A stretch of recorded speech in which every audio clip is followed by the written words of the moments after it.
कर्मयोग बिना समर्पण का भी हो सकता है।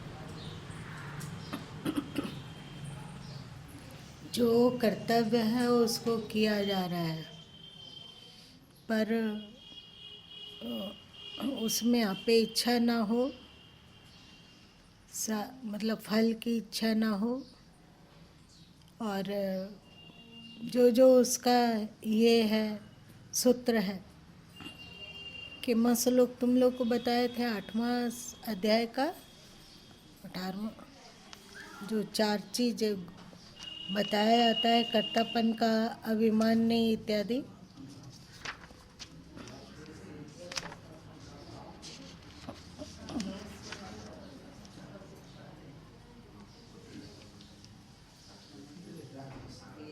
तो 23वां श्लोक 18वें अध्याय का, जो कर्म शास्त्र विधि से नियत किया हुआ हो, कर्तापन के अभिमान से रहित हो, फल न चाहने वाले पुरुष द्वारा बिना राग द्वेष के किया गया हो, वह सात्विक कहा जाता है।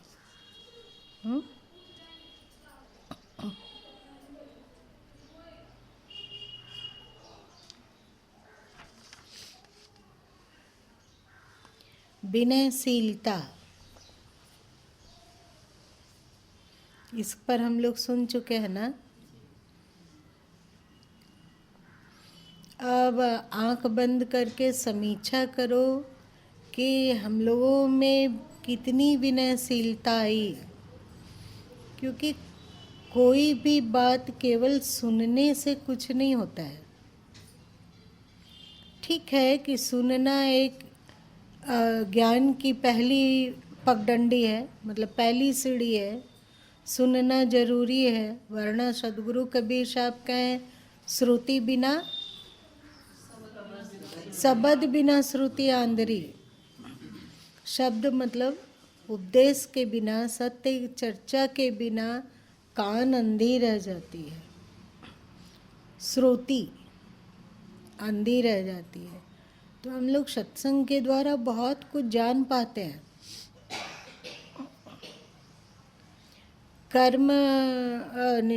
कर्म योग में 4 सूत्र को अपनाना, सत्संग से जाने के अनुभव से जाने, सत्संग से जाने किस चक्र में कौन सी योग्यता है, इसको हम लोगों ने शोध करके जाना कि सत्संग से जाना, सत्संग से जानते हैं।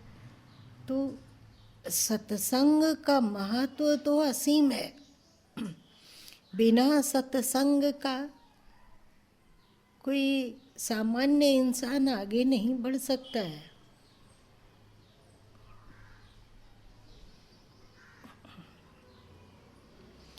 एकाक कोई व्यक्ति होता है जो सत्संग नहीं सुना है, तो भी उसके भीतर में ज्ञान का, वैराग्य का, भक्ति का उद्रेक होता है। बाकी अधिकांश लोग तो सत्संग सुनने के उपरांत ही ज्ञान, विवेक, वैराग्य इत्यादि को प्राप्त कर पाते हैं, अथवा उसके बारे में सोच भी पाते हैं। सही है कि गड़बड़ है? सही है ना। जैसे सरकार प्रभु थे तो सदगुरु कबीर साहब का भजन गुनगुनाते थे बचपन में, और सामान्य सत्संग प्राप्त किए। ऐसा नहीं कि किसी संत के पास बैठकर वे सत्संग सुनते रह रहे थे, ऐसी बात नहीं है। परंतु उनके भीतर अंदर से वैराग्य का उद्भव हुआ ना। तो ये एकाक व्यक्ति ऐसा होता है। बाकी सब जो लाभान्वित होते हैं वे सत्संग में आने के उपरांत ही होते हैं। क्या दिमाग में तुम लोग का चल रहा है, बताओ?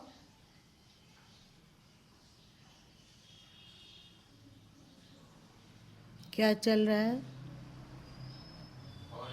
लोगों का विचार आ रहा है कि कौन कौन इस तरह से लाभान्वित हुए हैं। सत्संग से लाभान्वित है? नहीं, बिना सत्संग के। जैसे? जैसे महात्मा बुद्ध, महावीर स्वामी, और अभी तो दो ही दिमाग में आ रहा था, मतलब और दौड़ रहा था कि और कौन कौन हुए हैं।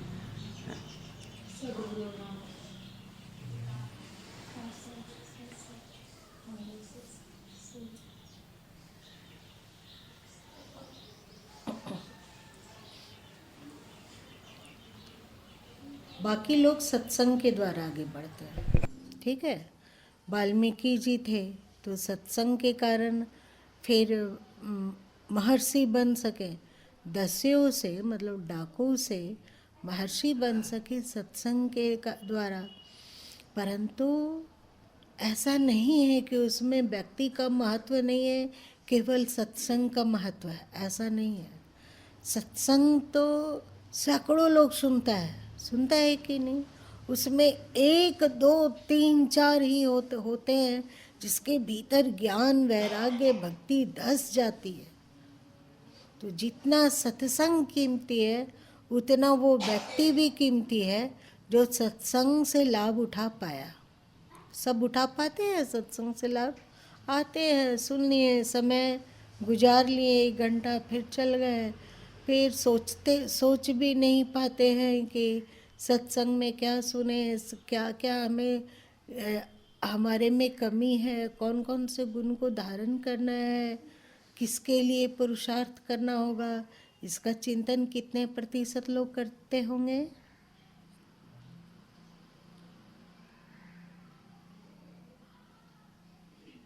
कितने लोग, कितने प्रतिशत?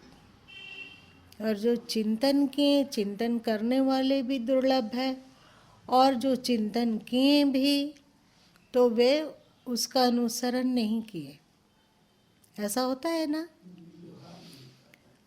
श्रवण को श्रवण तक ही रहने दिए और फिर जैसे थे वैसे ही दुनिया में लौट गए। और बहुत कम, उस श्रवण करने में बहुत कम लोग ऐसे होते हैं जो श्रवण के बाद मनन भी करते हैं, चिंतन करते हैं और फिर उसका अनुसरण करते हैं। चिंतन करने वाले सैकड़ों लोगों में से एक फिर उसका अनुसरण करते हैं। और वो अनुसरण करने वाले सैकड़ों लोगों में से एक होते हैं जो कि पूरे जीवन उस उपदेश को पकड़ के रखते हैं।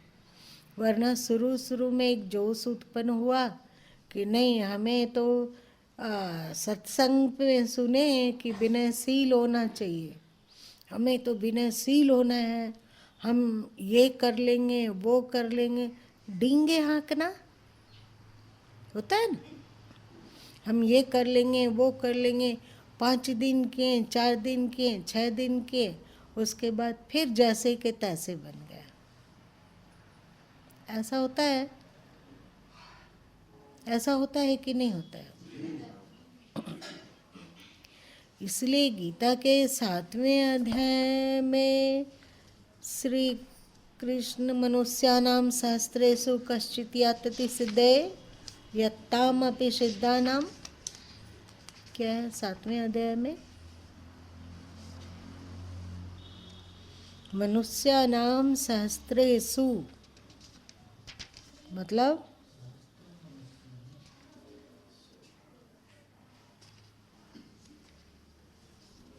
सैकड़ों मनुष्यों में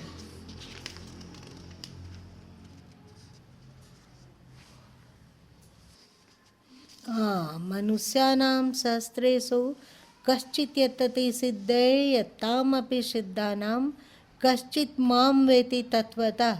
हजारों मनुष्यों में कोई एक मेरी प्राप्ति के लिए यत्न करता है, और उन यत्न करने वाले योगियों में भी कोई एक मेरे परायण होकर मुझको तत्व से अर्थात यथार्थ रूप से जानता है। सत्संग सुनने वाले हजारों मनुष्यों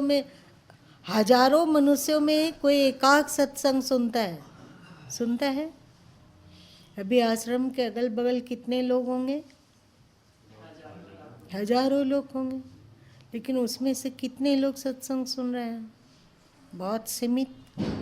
तो वो हजारों मनुष्यों में से वो भाग्यशाली है जो जिसका सत्संग में अभी रुचि जागती है, और हजारों सत्संग सुनने वाले में से कोई एक भाग्यशाली उसका मनन करता है,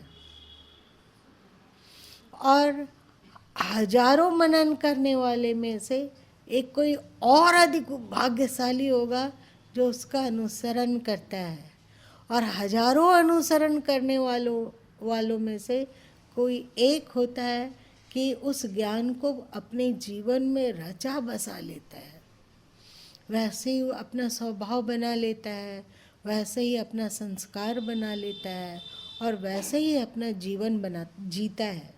होता है कि नहीं? होता है ना? सत्संग कीमती है, पर वो व्यक्ति भी कम कीमती नहीं है जो कि तदनुरूप अपने आचरण को गढ़ने का पुरुषार्थ प्रारंभ कर दिया है ना?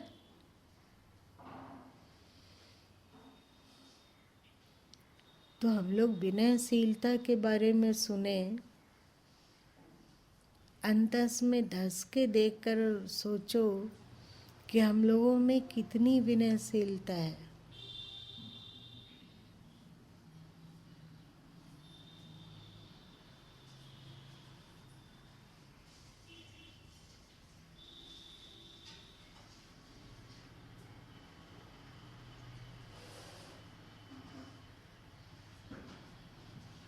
कितनी विनयशीलता है।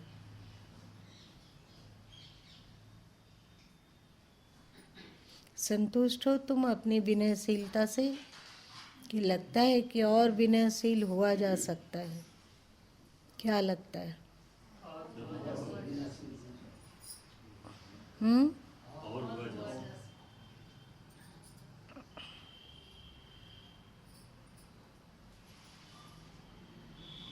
विनयशीलता में सदगुरु कबीर साहब कहें कि जो दिल खोजा अपना मुझसे बुरा न कोई, कबीर हम सब ते बुरे हम ते भल सब कोई। एकदम सीमा है।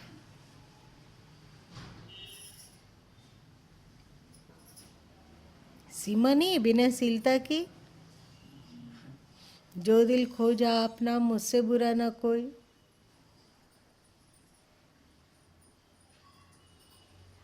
और अभी हम लोग का होता है कि जो दिल खोजा अपना तुझसे बुरा ना कोई।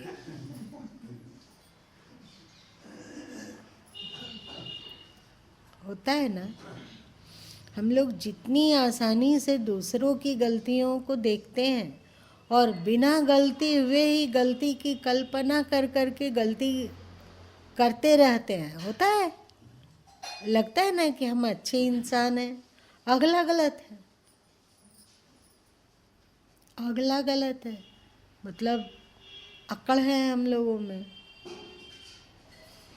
ढूंढना तो हमेशा चाहिए कि हमारे भीतर कौन कौन सी कमियां हैं, और उसको ढूंढ के उसको निकालो और संकल्प लो कि उस कमी को दूर करेंगे।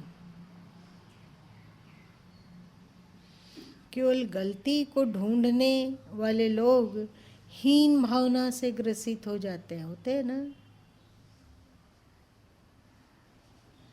जो उस गलती को सुधारने का हौसला नहीं रख पाते, वे हीन भावना से ग्रसित होने लगते हैं। हीन भावना कैसे होती है?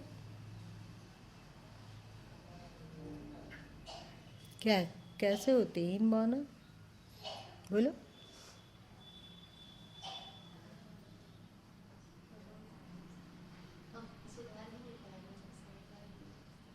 हाँ, हम तो गोबर के ढेर हैं, सुधार ही नहीं सकते।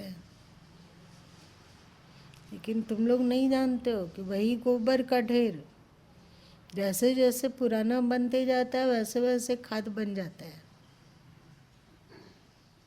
होता है ना?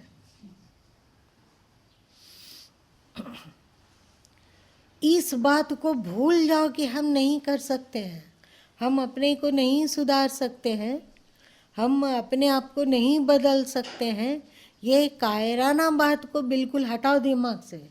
सब कुछ तुम कर सकते हो, जैसा चाहो अपने को गढ़ सकते हो। शास्त्र कहता है ना कि मानव जीवन को प्राप्त कर लिया मतलब सोचो कि वह मोक्ष का द्वार प्राप्त कर लिया, बोला ना। तो जो शास्त्रों में आता है अनेक जन्म संसिद्धि, अनेक जन्म पुरुषार्थ करते करते कोई सिद्धावस्था को प्राप्त करता है, ये सही है? या मनुष्य मोक्ष का द्वार है, मनुष्य शरीर मोक्ष का द्वार है, ये सही है? महात्मा बुद्ध ने अपने 300 जन्मों को बताया कि कैसे वे धीरे धीरे धीरे अपने भीतर बुद्धत्व को विकास कर पाए, धीरे धीरे सुधरते सुधरते कैसे वे बुद्धत्व को प्राप्त किए, इसकी चर्चा उन्होंने की। और शास्त्र कहता है कि मानव जीवन में मोक्ष प्राप्त करना संभव है, दोनों ही बात कहता है। अब बताओ इसमें से एक तो सही होगा, एक गलत होगा, तो क्या लगता है तुम लोग को? एकदम ईमानदारी से बताओ कि एड़ी चोटी एक कर दो कि हर हालत में हमें इसी जन्म में मुक्त होना है। एड़ी चोटी एक करके उसमें लग जाएंगे तो जरूर मुक्त हो जाएंगे, ऐसा लगता है? तो मनुष्य की बात है, मनुष्य जन्म में ही संभव है, और संजय से मनुष्य जन्म मिला हुआ है। अब केवल उसको संभव बनाना है। तो गुरु माँ जितना सत्संग सुना रहा है, जो विधि बता रहा है, अगर ठीक ठीक उसको अगर पालन किया जाए तो संभव है। लेकिन अब कितना पुरुषार्थ कर पाते हैं तो लग रहा है कि हम अपने जीवन में अमूल चूल परिवर्तन कर सकते हैं, लगता है? सही लगता है। अब तुम कहोगे कि बिना कृपा का कुछ नहीं होता है, तो कृपा तो है, तभी भगवान हम लोग को सत्संग में ले आए, लाए, तभी हम लोग ज्ञानवर्धक सत्संग सुन रहे हैं। कृपा तो है, अब तुम अपने आप पर कृपा करो।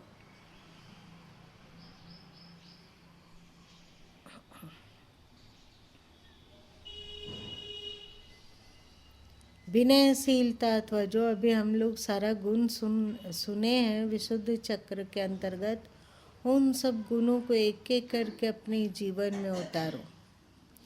विनयशीलता के बाद आता है सत्य।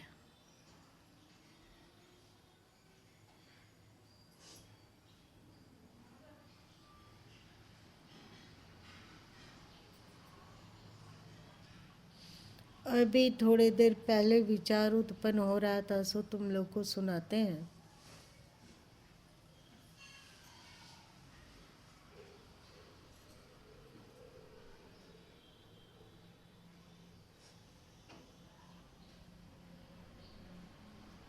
विनयशीलता यदि घनघोर रूप से अपनाया जाए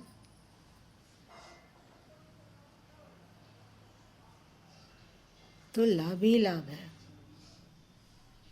किसी किसी ऐसा लगा?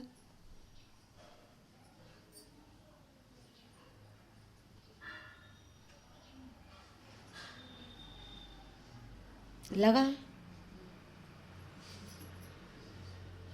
लेकिन लगा नहीं लगा, लगा। और गुरु माँ के भीतर में ना एक विचार उत्पन्न हो गया विनयशीलता पर कि कहीं विनयशीलता का लोग गलत उपयोग ना करने लग जाए। जैसे पृथ्वीराज चौहान विनयशीलता के कारण ही तो देश की बर्बादी हुई ना उस समय, हाँ? और श्री राम विनयशीलता से काम नहीं चला तो वे जब धनुष निकाल लिए तब समुद्र उसके आगे झुका।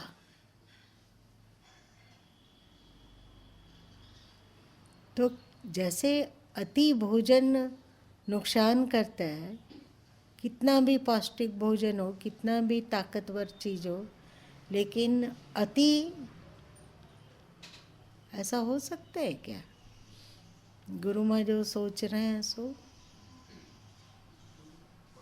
तो इसीलिए महावीर स्वामी अथवा महात्मा बुद्ध सम्यक शब्द को जोड़ दिए, जोड़े ना, सम्यक विनयशीलता, सम्यक क्षमा, मतलब उपयुक्त उपयुक्त। लेकिन जैसे ही ये विचार हम लोगों के चित्त में आता है कि सम्यक होना चाहिए, अति नहीं होना चाहिए, वैसे ही हम लोगों का गला पकड़कर हमारे भीतर जो बैठा हुआ दुष्ट मन है वो बिल्कुल पछाड़ देता है और हम लोगों को अविनत बना देता है, मतलब अभिनयी बना देता है। लगता है नहीं, यहाँ तो विनय विनय से काम चलने वाला था नहीं, इसलिए हमें उग्र रूप धारण करना पड़ा। ऐसा होता है कि नहीं? हो सकता है कि नहीं? हाँ, अब क्या करें बताओ तो?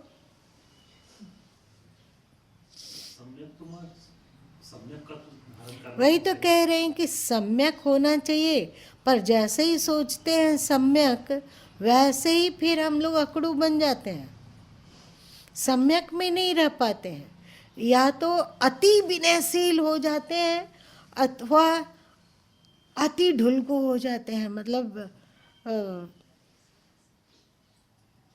बस केवल गिड़गिड़ाएंगे गिड़गिड़ाएंगे, अति विनयशील हो जाएंगे अथवा अति उदंड बन जाएंगे। बीच वाला, बीच में ठहरना आसान है। आप लोग नट में सर्कस में देखते हैं, नट चलता है रस्सी पे, तो क्या होता है ना कि वो अपने हाथ में डंडा लिए होता है। कभी ऐसे देखना चलते चलते इधर झुकता है तो डंडा से बैलेंस करता है, और फिर कभी चलते चलते इधर झुकता है तो फिर डंडा से बैलेंस करता है। देखते हो, ऐसा ही होता है ना। तो हम लोग का भी ऐसे ही, या तो इधर झुक जाते हैं अथवा इधर झुक जाते हैं, अति विनयी हो गए अथवा अति अकड़बाज हो गए। बीच में सम्यक पर टिकना असली बात है, सम्यक पर। और सम्यक में टिकना अति विनयशील होने की अपेक्षा अधिक कठिन है। क्या लगता है तुम लोग को?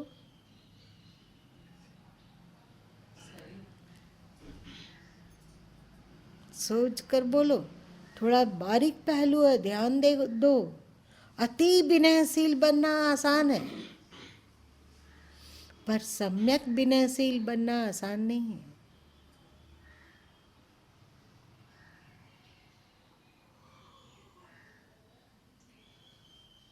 आप लोग को भी ऐसा लगता है? मेरी बात तुम लोग समझ भी रहे हो कि नहीं? 30 डिग्री और 120 डिग्री वाली 90 डिग्री में रख नहीं पाते हैं। कोई भी चीज़ हो, किसी भी तरह का अच्छा विचार हो या बुरा विचार हो, हम लोग या तो पूरे 120 डिग्री में चले जाते हैं या फिर 30 डिग्री में रहते हैं। 90 डिग्री में स्ट्रेट, मतलब एकदम सीधे बीच में एकदम मध्यम मार्ग में नहीं रहते हैं।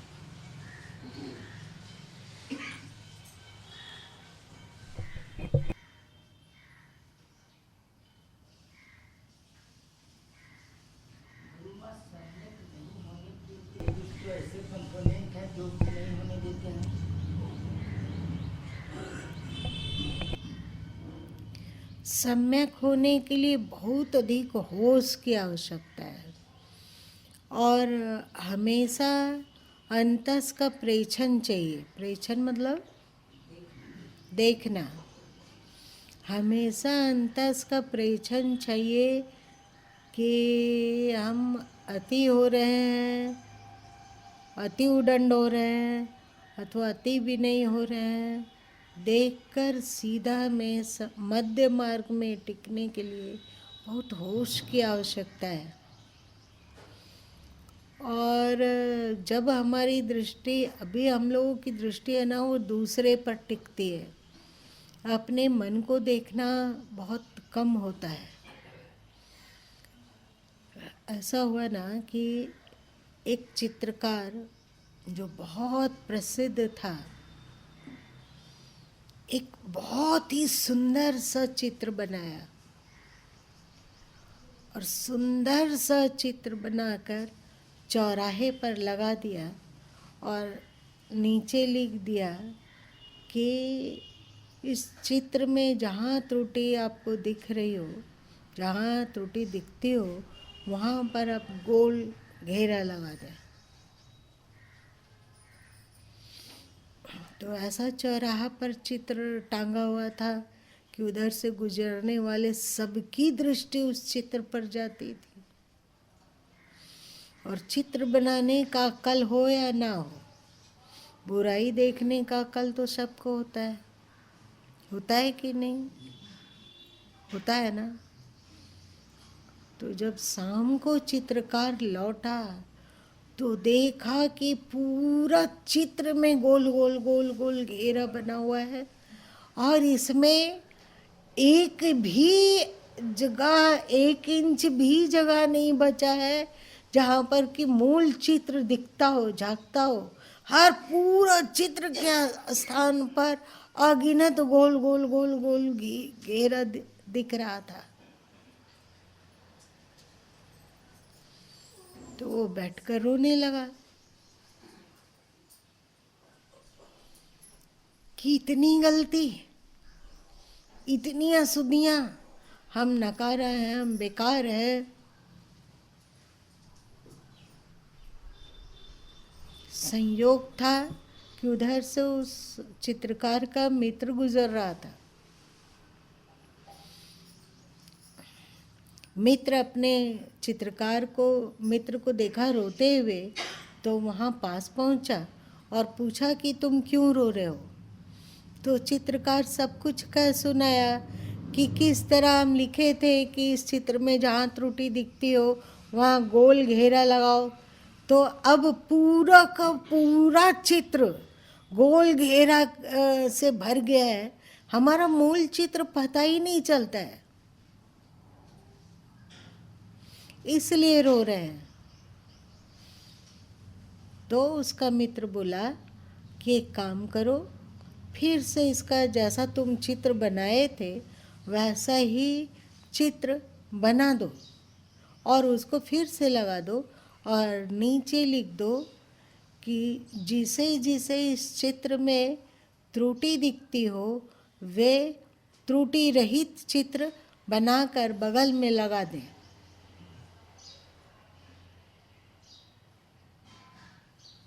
बात समझते हैं?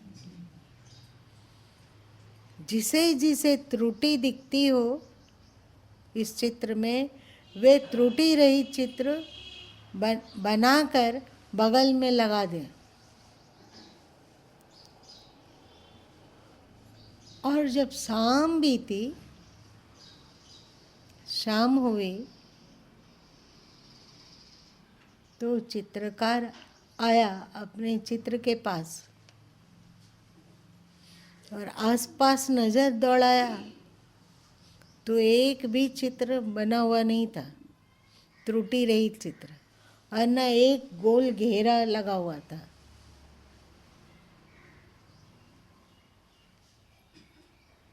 है कि नहीं? है ना?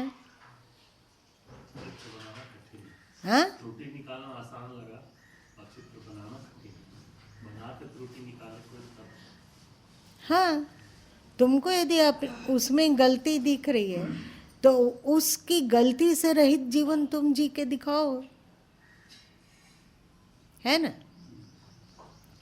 मजे की बात तो तब है कि संत और सदगुरु की भी लोग गलती ढूंढ लेते हैं?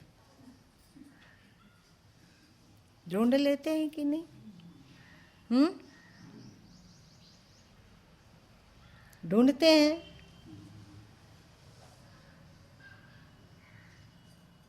क्या अमित, ढूंढते हैं लोग? ढूंढते हैं। तो गलती क्यों ढूंढते हो? तुम संत और सदगुरु से बेस्ट जीवन जी कर दिखा दो तो तुम्हारा आदर्श हो जाएगा।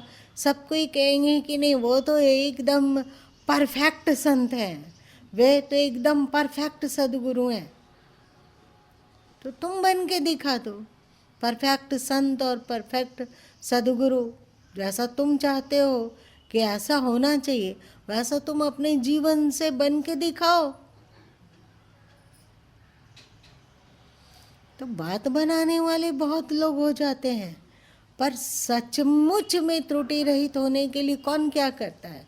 दूसरे की गलती देखने वाले बहुत हैं। वो गलती है, वो गलती है, ऐसे नहीं करना चाहिए, वैसा होना चाहिए, वो करना चाहिए। तो तुम करके दिखाओ ना। उनके जीवन को, सदगुरु और संत के जीवन को एक तरफ रखो और तुम उनसे श्रेष्ठ सदगुरु और श्रेष्ठ संत बनकर एक आदर्श प्रस्तुत करो। अगर सबको इस तरह आदर्श प्रस्तुत करेगा तो गिरिडीह नगरी तो एकदम और चमाचम चमक जाएगा। चमकेगा कि नहीं? सब में होड़ होगा कि नहीं उनमें ये गलती है, तो तुम उनके गलती के बिना सदगुरु बन जाना, संत बन जाना। इससे बढ़कर गिरिडीह पर क्या उपकार हो सकता है? हो सकता है क्या? उंगली दिखाना आसान है दूसरों पर अपनी ओर तुम जिसकी निंदा कर रहे हो, तुम जिसमें गलती निकाल रहे हो, चलो माना कि उनमें ये गलती है, तुम अपना गलती देखो, उनसे बेस्ट जीवन जी कर दिखाओ। क्या विद्या?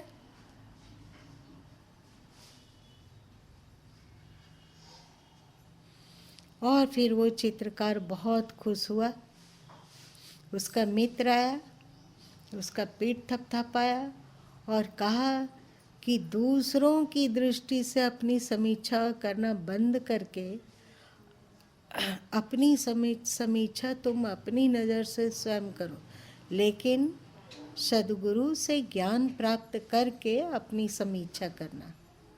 ठीक है? केवल हम लोग अपनी समीक्षा करने बैठेंगे तो हम लोगों का तो अपना ही पक्ष लेवाएगा ना, और हम लोग लाल बुझक्कड़ बन जाएंगे, घेरा लगाने वाले कि ये गलती है चित्र में, ये गलती है, ये गलती है, ये गलती है, ऐसा गलती है, यहाँ टेढ़ा है तो ये है। उससे अच्छा चित्र बनाओ।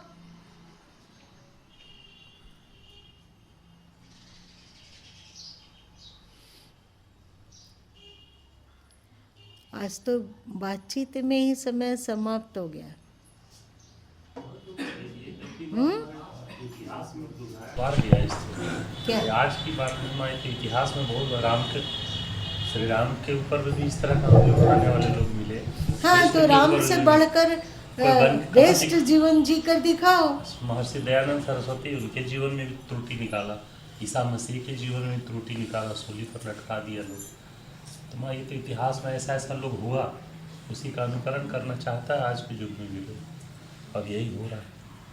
बनना नहीं चाहता है उनके जैसा, जिसकी हम त्रुटि निकाल रहे हैं उनके जैसा नहीं, उनसे बढ़ के, उनसे श्रेष्ठ बन के दिखाए, ये नहीं चाहता, प्रयास नहीं करता है। त्रुटि चूके लिखा, गोल घेरा बनाना आसान है ना, लेकिन चित्र पूरा बना के दिखा देना बहुत कठिन। बस उसी में लोग आनंदित होता है कि हम घेरा तो बना दिए, त्रुटि तो निकाल दिए। ये बहुत सरल बात नहीं है हमारे इसका। क्या चीज? उनसे श्रेष्ठ बन के दिखा देना, जिन पर हम टीका टीका टिप्पणी कर रहे हैं, इतना आसान नहीं है। हाँ, उनसे श्रेष्ठ बन के दिखा दो, तब ना तुम्हारी गलती को माना जाएगा कि सच में तुम जो गलती देख रहे हो वो गलती सच में है। समझ रहा है सिद्धांत? क्या समझा? क्या समझा? सबको दूसरे पर मीन में निकालना सहज है, हाँ, उनकी बुराई देखना सहज है, लेकिन उतना भी बन पाना आसान नहीं है, असंभव है। अब जो नहीं बन पाते वही मीन में भी निकालते हैं फिर। मान लो कि तुम्हारे दृष्टि में गुरु माँ गलत है, जी उनको ऐसा नहीं करना चाहिए, उनको ऐसा नहीं करना चाहिए, उनको ऐसा नहीं करना चाहिए, उनको ये नहीं करना चाहिए, उनको ये नहीं बोलना चाहिए, उनको ये नहीं देखना चाहिए, उनको ये नहीं लिखना चाहिए, उनको ये नहीं सोचना चाहिए, उनसे उनको बातचीत नहीं करना चाहिए, उसको प्रेम नहीं देना चाहिए, उससे नाराज नहीं होना चाहिए, इत्यादि इत्यादि इत्यादि। चलो माना, दुनिया में ऐसा कोई इंसान नहीं है जिसमें गलती ना हो, लेकिन केवल गोल गोल मत दाग चिन्हित मन करो कि उनमें क्या क्या गलतियां हैं। तुम उनसे बेहतर इंसान बन के दिखा दो, स्वाभाविक ही फिर क्या होगा? स्वाभाविक ही गोल घेरा बनाना छोड़ देंगे, अपना सुधार भी होगा। करो। सब कोई का संभव है कि वो सदगुरु और संत बन जाए? है कि आप जिस सूरज पर धूल फेंकते हो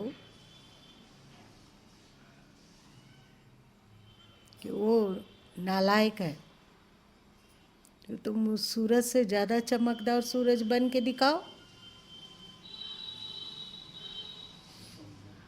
वरना बेमतलब का की चर्चा करके अपना मन को गंदा मत करो। बात समझ में आई? दूसरे को मत देखो, अपने मन के भीतर झांको और देखो कि तुम्हारे में क्या क्या त्रुटि है, और उस त्रुटि को दूर करने की कोशिश करो। बहुत सारे लोग हैं, अभी तुम लोगों के ये JNU में चले जाओ तो ऐसे बहुत सारे विद्यार्थी मिल जाएंगे जो राम की आलोचना कर रहे हैं ना, जो सीता जी की आलोचना कर रहे हैं।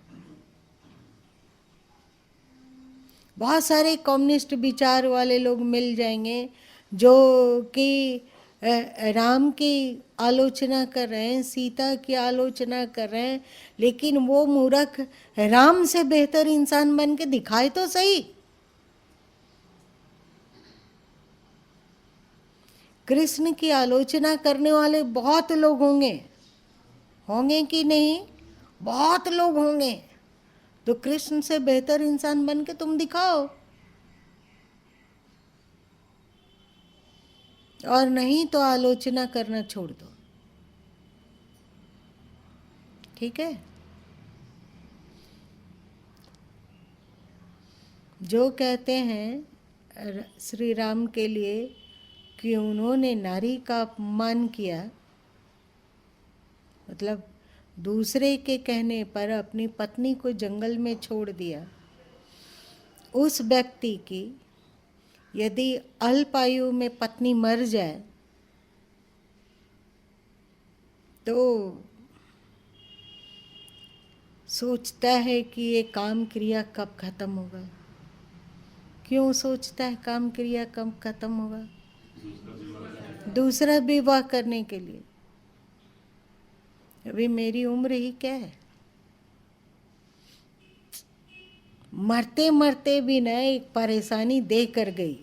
13 दिन तक उसके नाम से रोते रहो और उसके लिए ये करो वो करो वो करो। अरे बाबा, काम क्रिया 1 दिन 2 दिन में निपट जाता, क्यों? जिससे वो चट से दूसरी शादी का कोशिश करते और कहीं मिलती तो तत्काल विवाह कर लेते। और वो श्री राम जो कि भले ही सीता को अपने राजा होने का कर्तव्य निभाने के कारण त्याग करना पड़ा हो, और यज्ञ के लिए उन्हें सबको ही दबाव डाला कि आप दूसरी शादी कर लो। डाला कि नहीं? वशिष्ठ जी ने भी कहा कि तुम दूसरी शादी कर लो, क्योंकि यज्ञ बिना पत्नी को साथ लिए नहीं हो सकता है। तो राम जी माने? माने नहीं माने। और उस सीता का, जिसका उन्होंने त्याग किया, स्वर्ण मूर्ति बनाकर अपने बगल में रखा। और जो कहता है कि श्री राम ने शूर्पणखा, एक स्त्री थी, उसका नाक भंग होने दिया, देखते रह गए वे। तो तुम मुझसे ज़्यादा श्रेष्ठ इंसान बनो। तुम्हारे आसपास, जैसे शूर्पणखा क्या की थी? क्या की थी बोलो? शूर्पणखा का क्या दोष था? शूर्पणखा बताओ। वो विवाह करने के लिए दबाव डाल रही थी, और वो लोग, राम लक्ष्मण लोग, शूर्पणखा पर ढुलके, झुके और उनसे विवाह करे, ये चाहती थी। और राम जी दृढ़ रहे, लक्ष्मण जी दृढ़ रहे। यदि ढुलक जाते वे लोग तो कोई परेशानी ही नहीं आती, होता कि नहीं? वो तो ढुलकाना चाह ही रही थी, और निश्चय वो बहुत तंग कर दी होगी लड़की शूर्पणखा। बहुत बार तुम लोग के जीवन में भी ऐसा होता होगा कि कोई अपना प्रेम चर्चा करा के, और तुमको एकदम हर हालत में कि तुम उसकी सुनो, तुम उसकी मानो, तुम उसको एक्सेप्ट कर लो। बहुत नाटक चाटक करते हो, तो तुम लोग क्या करोगे?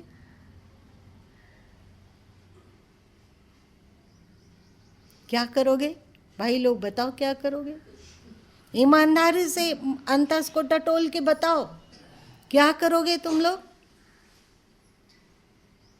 इतना वो नाटक चाटक की होगी शूर्पणखा, फिर भी ना राम ढुलके ना लक्ष्मण जी ढुलके।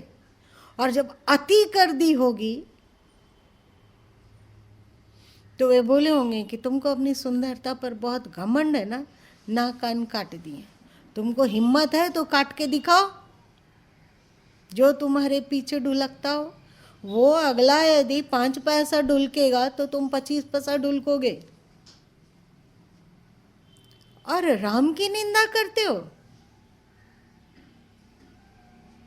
अपने गिरेबान में झांक के देखो और राम से श्रेष्ठ इंसान बन के दिखाओ, तो सभी जेएनयू के छात्र लोग का क्या होगा? चुप्पी साध लेंगे कि कोई हिम्मत करेंगे कि हम दिखाते हैं कि राम से श्रेष्ठ जीवन कैसे जिया जाता है? अभी के समय क्या होता है? अभी तलाक का बहुत जोर से प्रचलन है।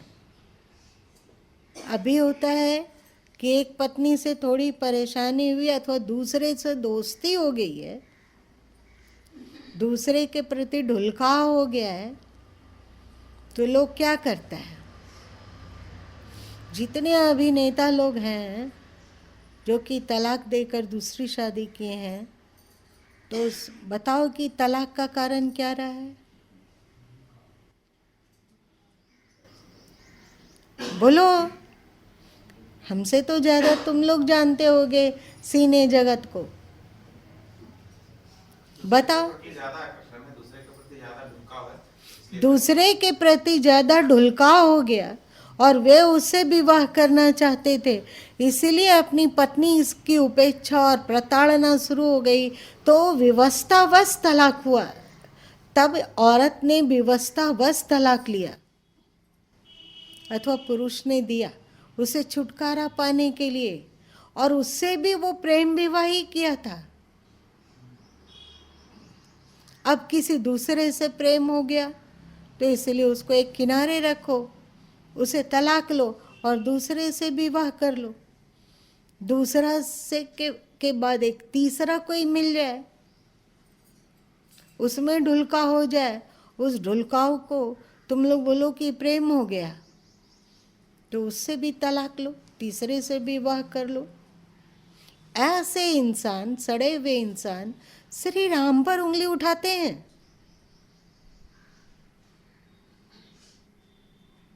क्या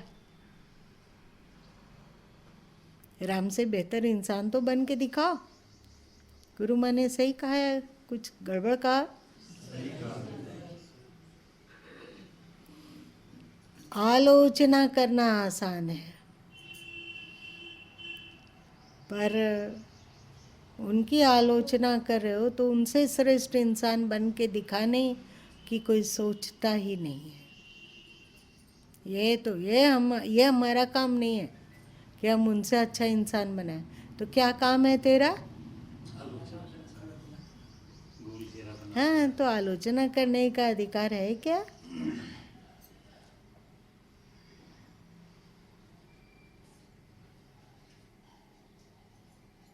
इसी कारण हम लोगों का अपना सुधार नहीं हो पाता है, क्योंकि हम लोगों की दृष्टि, हम लोग हमेशा दूसरे में गलती खोजते हैं, अपने भीतर की गलती को नहीं पकड़ पाते हैं, अपने भीतर की गलती को नहीं ढूंढने का प्रयत्न करते हैं। इसके कारण ऐसी बेवहियात की ज़िंदगी लोगों की बन जाती है और उनका सुधार क्या और अधिक पतन होता जाता है। होता है ना?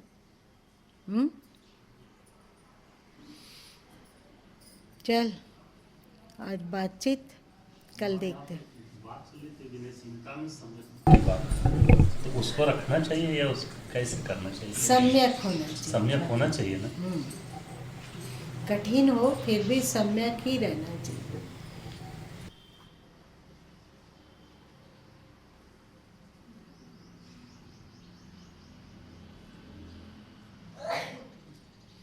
सम्यक में क्या होगा? राम जी से फिर शिक्षा ग्रहण करो।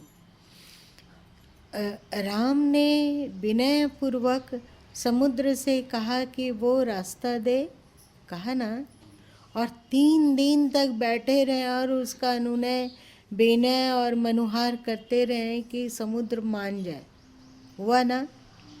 ये पूरा था, विनयशीलता थी कि नहीं थी ना? और जब वो नहीं माना तो फिर उन्होंने अपने बाण को निकाल लिया कि हम समुद्र को ही सुखा देते हैं। ये विनयशीलता थी, सम्यकत्व उसमें था कि अकड़ था? हाँ, सम्यक था, सम्यक था। पहले प्रयत्न करो कि अगला इंसान सही हो जाए, प्रयत्न करो विनय के साथ। लेकिन यदि ना होता हो तो ना होता हो तो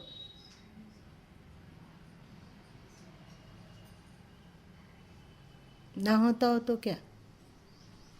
सम्यक युक्त विनयशील बनने को। फिर नहीं ना होता हो तो क्या करेंगे? सम्यक युक्त बनने। क्या करेंगे? क्या जो श्री राम ने किया, क्या? एक धमकी भरा तीर निकाला अपना और उनको बताया कि यदि नहीं मार रास्ता देते हो तो हम सुखा देंगे इसको, और फिर मजबूरन समुद्र को ये बात मान लेनी पड़ी गिड़गिड़ा के। यही सम्यकत्व है। गुरु में एक विचार आ रहा है कि अगर राम जी के पास वो सामर्थ्य ताकत नहीं रहती कि समुद्र सुखा लेते तो वहाँ कैसे सम्यक हो जाएंगे? अगर ताकत नहीं है तो इंसान के पास ताकत है ही, सबसे बड़ी ताकत है। जैसे मान लो कि किसी का बेटा नालायक हो जाए और वो अपने माँ बाप को नहीं पूछता हो, उसका सम्मान नहीं करता हो, तो पिता को यथासंभव प्रयत्न करना चाहिए कि पुत्र के साथ खड़े रहें और पुत्र को समझा सकें। अगर नहीं समझा पाते हैं और वो मनमाना आचरण ही करता हो, धमकी ही देता हो, और उदंडता पूर्वक व्यवहार करता हो तो आप में इतनी तो क्षमता है कि आप उससे रिश्ता तोड़ ले। है क्षमता? है अरुण जी? जिसको क्षमता है वह उसके दुर्व्यवहार से बच सकता है, जो नहीं रख पाता है उसी के साथ सबके रोता है। अच्छा, जिसके पास धन नहीं है वो तो जो आदमी निर्णय लिया कि हम उसको त्याग सकते हैं, हम्म। तो तटस्थ हो गया, फिर सुखी रह गया। हम्म। और जो यह निर्णय नहीं ले पाया कि हम बच्चों को छोड़ पाते तो उसी के साथ सबके कितना धक्का मार रहा और रोते तलकते उसी में बिता है। ये तो कायरता वाली बात तो गुरु माँ के स्वभाव के विपरीत जाता है। क्या कहना चाहिए हमें? तेरा बेटा अगर नालायकी करके तो हमेशा तुम पर उंगली उठाएगा तो तुम क्या करेगा? त्याग करने का ताकत रखता है? हाँ सही सर। तो हाँ बोल देगा, तो हाँ बोल देगा। दूर दूर तक अभी कोई इसकी संभावना नहीं। उन लोगों से पूछना जो बाल बच्चेदार हैं। अच्छा अच्छा। ओह, हाँ, ये तो बात आप सही बोले, ये तो हम सोचे ही नहीं। बताइए अरुण जी, आप क्या कर सकते हैं?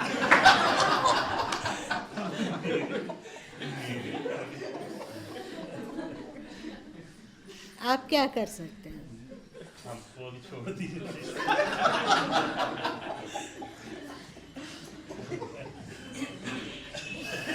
ये क्या हुई कि दूसरा से पूछे?